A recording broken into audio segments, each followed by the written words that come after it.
할렐루야, 좋은 아침입니다. 또 가정에서 예배드리는 성도님들 반갑습니다. 오늘 72편은 시제가 누구의 시로 설명되어 있습니까? 솔로몬의 시입니다. 솔로몬의 시. 그런데 20절을 한번 볼까요? 솔로몬의 시인데 이새의 아들 다윗의 기도가 끝나니라 이렇게 돼 있어요. 그러니까 1절과 시제와 72편의 결론이 잘 안 맞죠. 그래서 이 시제를 잘 보시면 이 말은 솔로몬이 썼다는 시가 아닙니다. 이 시는 아버지 다윗이 아들 솔로몬을 위해서 쓴 시다 그 말이에요. 아버지 다윗이 솔로몬을 위해서 슐로무, 이 말은 솔로몬의 시라는 말이 아니고 솔로몬을 위한. 그래서 마치 그 어떤 기도가 연상이 되는 기도문인가 하면 더글러스 맥아더라는 유명한 6.25 때 사령관이 있었죠. 그분이 그 자녀를 위한 기도 이렇게 돼 있지 않습니까? 근데 원래 그 영어 원문을 보면 Father's Prayer, 그러니까 아버지의 기도입니다. 사실은. 근데 놀랍게도 제가 그 기도문을 한번 유심히 읽다 보니까 그분이 72편을 많이 참고를 한 것 같아요. 그건 제 추정입니다. 왜냐하면 그분의 그 기도 내용의 순서가 이 72편의 아버지 다윗의 아들을 향한, 솔로몬을 향한 기도 내용과 굉장히 일치합니다. 첫 번째 기도가 뭔가 한번 보세요. 하나님이여 주의 판단력을, 그 메가더의 기도문도 보면 자녀를 위한 기도인데 첫 번째 기도가 판단력을 위해서 기도해요. 이건 굉장히 중요한 주제가 되겠죠? 그래서 72편은 전체가 부모들이 자녀들을 위하여 기도할 때 참고할 만한 아주 중요한 원리와 모범을 제시합니다. 그런데 그러면 고작 시편 72편이 그냥 단순히 자녀를 위한 기도인가? 성경이 그렇게 이렇게 얕은 가치나 개념으로 쓰여져 있진 않겠죠. 이너머 그 무엇이 있는데 우리가 거기까지 이 본문 넘어 그 무엇을 맞닿아 보는 것이 말씀을 읽는데 진정한 목적이 되어야 합니다. 그래서 우리는 의외로 이 72편이 큰 인류 역사의 주제를 담고 있다는 사실을 놓쳐서는 안 돼요. 시편은 전체 5편으로 구성이 되어 있습니다. 그렇죠? 그런데 오늘 이 72편은 그 중에 첫 번째, 두 번째 책의 종결이에요. 다시요, 시편은 몇 권으로 구성이 되어 있어요? 총 5권으로 구성이 되어 있어요. 그 중에 72편은 두 번째 책의 종결 부분입니다. 자, 그런 이제 관점에서 72편이 쓰여져 있다는 사실을 눈여겨볼 필요가 있는데, 자, 그러면 어떤 기도를 아버지 다윗은 솔로몬을 위해서 했나? 다윗의 아들이 꼭 솔로몬만 있었던 건 아니거든요. 다른 아들도 있었단 말이에요. 근데 뭘 근거로 이 시편 72편이 유독 지칭하여서 다윗이 솔로몬을 위한 기도라고 시제가 붙을 정도로 명명할 수 있었을까? 그 내용을 이제 우리가 들여다보면 알 수 있어요. 2절을 보십시다. 1절부터 다시 읽겠습니다. 하나님이여 주의 판단력을 누구에게 주시고 왕에게 주시고. 그러면 솔로몬 이 다윗의 아들 중에 왕이 된 아들이 누굽니까? 여러 아들이 다윗의 늙음하게 그 자리를 노렸었어요. 그래서 왕자의 난이 사실 있었단 말이에요. 우리가 이미 익히 성경을 배웠듯이. 그런데 나단 선지자의 지략을 통해서 그 어머니 밧세바가 병상에 누워있는 남편에게 들어가서 다윗에게 들어가서 강력하게 솔로몬의 후계를 요구했죠. 그래서 솔로몬이 결국은 왕이 되지 않습니까?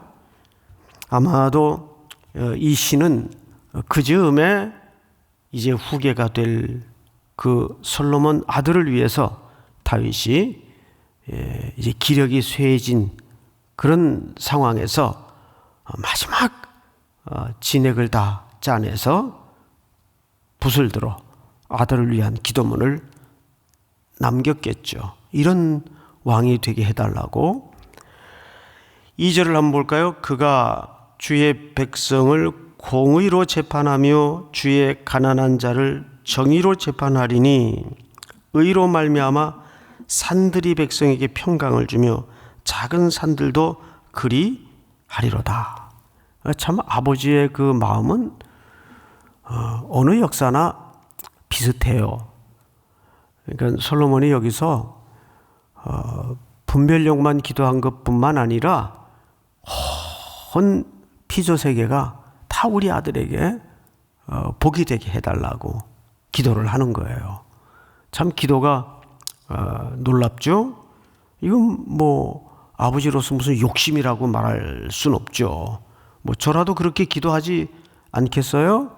우리 청년들이 전부 그런 복이 되게 하시고 우리 청년들 주변의 모든 사람들로 우리 청년들이 복된 인생이 되게 하시고 저도 그렇게 기도를 당연히 하겠죠. 또 4절을 볼까요? 그가 가난한 백성의 억울함을 풀어주며 궁핍한 자의 자손을 구원하며 압박하는 자를 꺾으리로다. 그 아들에 대한 기대, 이런 통치자가 좀 되었으면 좋겠다. 이런 왕이 되었으면 좋겠다. 이런 기대를 가지고 이런 기도를 해요.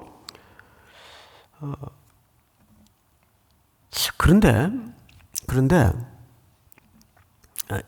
이게 사실 다 솔로몬 때에 이 복이 성취됩니까? 안 됩니까? 복이 다 이루어져요. 근데 문제는 이루어지지 않는 게 하나 있었어요. 역대 솔로몬 때만큼 이 세상에 아버지의 기도대로 모든 걸 다 손에 쥐고 성취를 얻어가진 왕이 없어요. 이스라엘에. 어마어마한 복을 누리지 않습니까? 이방 왕들도 와서 은금을 바리바리 실어 지혜를 듣기를 원했고 엎드려 절했단 말이에요. 그런 왕이 이스라엘 역대에 어디 있었습니까? 그런데 왕이 타락을 해요. 왕이. 아들이 신명기 역사의 기초를, 그 신명기서는 이스라엘 국가의 말하자면 국가 철학이거든요. 근데 그게 다 무너져요. 신명기서에 뭐라 그랬어요? 너희 중에 틀림없이 가나안 땅에 들어가서 나라를 이루게 되면 주변 나라들처럼 왕을 요구하는 일이 일어날 텐데 그때는 세 가지를 금지시켜라. 여자를 많이 두게 하지 말라. 말을 병마죠. 군사적 힘을 비축하게 하지 말라. 또 하나가 은금을 많이 두게 하지 말라. 그리고 한 가지를 요구했죠. 항상 하나님의 말씀을 곁에 두고 읽도록 해라. 이게 무슨 운동이라고 제가 한번 설명을 드렸었죠? 3.1 운동이에요. 3.1 운동. 세 가지를 금하게 만들고 한 가지를 명령했어요.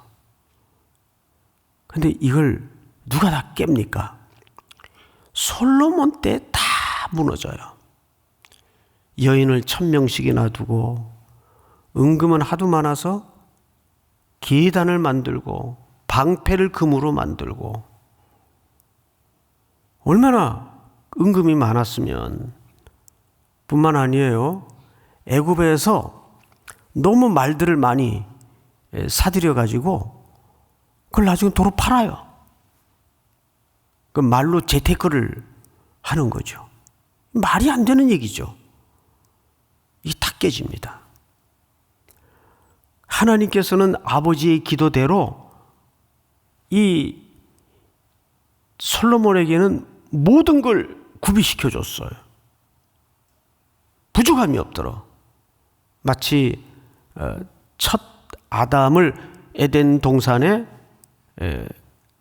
두셔서 완벽한 환경을 만들어 주시고 왕으로 임명을 했다. 이 첫 아담은 왕이에요, 왕. 에덴 동산을 다스리게 했던 왕이란 말이에요. 근데 그 왕이 실패하잖아요. 전형적인 겹치는 그림이 누구냐면 솔로몬이에요. 아버지의 염원은 무참하게 무너지는 거죠. 자, 그런데 이 시편 72편이 어떻게 끝이 나냐 하면 몇 절을 보시는 거 아니? 18절. 홀로 기이한 일들을 행하시는 여호와 하나님 곧 이스라엘의 하나님을 찬송하며 그 영화로운 이름을 영원히 찬송할지어다.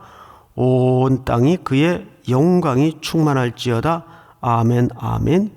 이새의 아들 다윗의 기도가 끝나니라. 자, 여러분 17절을 한번 같이 읽어볼까요? 17절만 다 같이 시작. 그의 이름이 영구하며 그의 이름이 해와 같이 장구하리로다. 사람들이 그로 말미암아 복을 받으리니 모든 민족이 다 그를 복되다 하리로다. 사람들이 이 왕으로 말미암아 복을 받게 했으면 좋겠고 모든 민족이 복이 되었으면 좋겠다 그랬어요.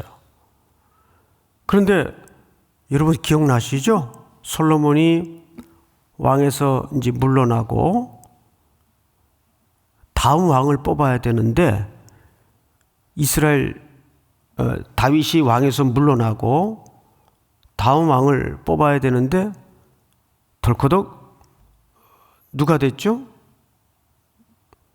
솔로몬이 왕이 됐어요. 그리고 솔로몬의 통치가 끝이 났어요. 솔로몬은 통치 기간 내내 뭐만 했죠? 건축공사만 했어요. 자기 열심으로 우선 자기 집 짓고 애굽에서 데려온 부인 궁궐 또 짓고 또 하나님 성전 짓고 하느라고 자기 이 열정으로 하나님의 의도와는 좀 동떨어진 행동을 통치기간 내내 했어요. 그럼 그 많은 재정 노동력 누가 감당했겠어요? 백성들이 감당했단 말이에요. 그러니까 백성들이 통치기간 내내 힘들었어요. 어떤 때는 저 레바논까지 노동력을 제공하기 위해서 차출이 돼야 되고, 근데 그 이후에 장로들이 뭐라 그래요? 제발 이제는 이 백성들에게 이 고통을 좀 경감시켜 주십시오. 이런 부탁까지 하잖아요. 근데 그 말을 듣습니까? 안 듣습니까? 안 들어요. 이스라엘의 그 지혜를 가진 연세가 높은 분들이 와서 조언을 하는데도 안 들어요. 백성들이 그 복이 아니죠. 모든 통치 기간 내 상황들이. 그리고 그로 인해서 열방이 복이 된 게 아니라 열방이 함께 힘들었어요. 모든 제목들을 제공해야 되고 은금을 갖다가 바쳐야 되고 다 힘들었어요.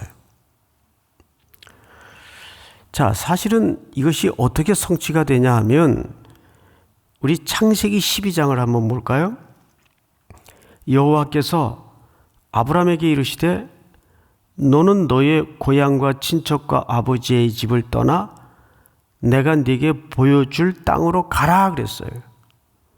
여기 내가 네게 보여줄 땅으로 가라라는 말은 우리가 너무 이 go라는 성교적 개념으로만 이해를 하는데 성교적 개념이 맞아요. 근데 이 말은 우리가 전통적으로 이해하는 그냥 선교지로 나가고 파송이 되고 그런 개념보다는 사실 가라라는 말은 이 동사는 하나님과 함께 걸으라 그 뜻이에요. 원문이 working 하나님과 함께 걸으라 그 뜻이에요. 원문의 참된 의미가. 2절을 한번 볼까요? 내가 너로 큰 민족을 이루고 네게 복을 주어 네 이름을 창대하게 하리니 너는 뭐가 될지라? 복이 될지라 그랬어요. 그리고 3절을 한번 볼까요? 다 같이 시작. 너를 축복하는 자에게는 내가 복을 내리고 너를 저주하는 자에게는 내가 저주하리니 땅의 모든 족속이 너로 말미암아 복을 얻을 것이라 하신지라. 네, 이 복을 아브라함에게 명하셨을 때는 아브라함의 무엇을 통해서 이 복이 성취되죠? 씨, 자손, 단수로 돼 있단 말이에요. 오실 그리스도를 얘기하는 거예요. 그러니까 72편의 1, 2편의 결말 부분인 이 아버지 다윗이 아들 솔로몬을 위해서 기도했던 왕은 현실적으로는 자기의 뒤를 계승할 솔로몬 왕이었는데 아버지의 기도대로 모든 현실적인 복이 다 그 아들에게 성취가 됐어요. 마치 에덴 동산에 아담에게 모든 것이 구비되어 복을 주셨던 것처럼. 그런데 아담이 실패하듯이 솔로몬이 신명기의 율법과 말씀을 몽땅 무너뜨립니다. 그러니까 이 왕은 다윗의 아들은 실패하는 거죠. 그래서 이 실패를 누가 완성하시고 성취하시냐 하면 결국 그리스도가 완성하시고 성취하시는 거예요. 그 증거가 여러분 시편 전체 150편인데 그 전체를 일관성 있게 관통하는 시가 어디에 있을 것 같아요? 1편에 있어요. 1편은 보나마나 우리가 펼쳐볼 것도 없이 뭐에 대한 기대와 요구와 노래입니까? 의인은 어떤 존재인가? 우리 1편을 제가 한번 읽어드릴게요. 복 있는 사람이라고 처음에 소개되는데 복 있는 사람은 악인의 꾀를 따르지 아니하며 죄인들의 길에 서지 아니하며 오만한 자들의 자리에 앉지 아니하고 오직 여호와의 율법을 즐거워하여 그의 율법을 주야로 묵상하는 자로다. 그는 시냇가에 심은 나무가 이렇게 하고 쭉 의인과 악인을 대조시켜요. 그래서 시편 1편은 의인에 관한 노래예요. 기대예요. 시예요. 그리고 여러분 1편 다음에 잘 아시는 것처럼 시편 2편이 나옵니다. 근데 2편이 뭐에 대한 노래입니까? 시편 2편은 메시아의 종에 대한 노래예요. 그래서 시편 2편을 보면 어찌하여 이방 나라들이 분노하며 민족들이 헛된 일을 꾸미는가? 세상의 군왕들이 나서며 관원들이 서로 꾀하여 여호와 그의 기름 부은 받은 자를 대적하며. 이게 시편 2편은 참된 왕은 누구인가? 시편 1편은 참된 의인은 누구인가? 여러분, 성경은 전체가 우리에게 이렇게 살아야 된다. 물론 우리는 그 사랑에 매이게 되면 자동적으로 그렇게 살려고 애쓰고 노력하지만 1차적인 성경의 근거가 이렇게 살아야 된다, 저렇게 해야 된다가 목적이 아니라 결국은 첫 아담의 실패로, 마치 솔로몬이 실패한 것처럼 첫 아담의 실패로 둘째 아담이신, 그리고 마지막 아담이신 그리스도만이 이 의로움을 성취해 주시고 우리를 건져내실 수 있는 분이다. 그 목적지를 갖고 있는 겁니다. 그래서 여러분 72편을 돌아가서 4절을 보시면 이렇게 시작이 되죠. 그가 가난한 백성의 억울함을 풀어주며 궁핍한 자의 자손을 구원하여 압박하는 자를 꺾으리로다. 이 일을 누가 오셔서 이루어 주시죠? 가난한 자, 궁핍한 자, 억울한 자는 사실 그거를 해결할 능력이 없는, 자기 안에 일절 인생에 대한 뭔가를 도모할 수 있는 자본이 아무것도 없는 연약한 자들을 얘기하는 거죠. 솔로몬 때 이 사람들이 얼마나 착취당하고 얼마나 매질당하고 곤고하게 살았습니까? 그런데 솔로몬 왕이 그것을 오히려 더 가중시켰지 해결해 주지 못했어요.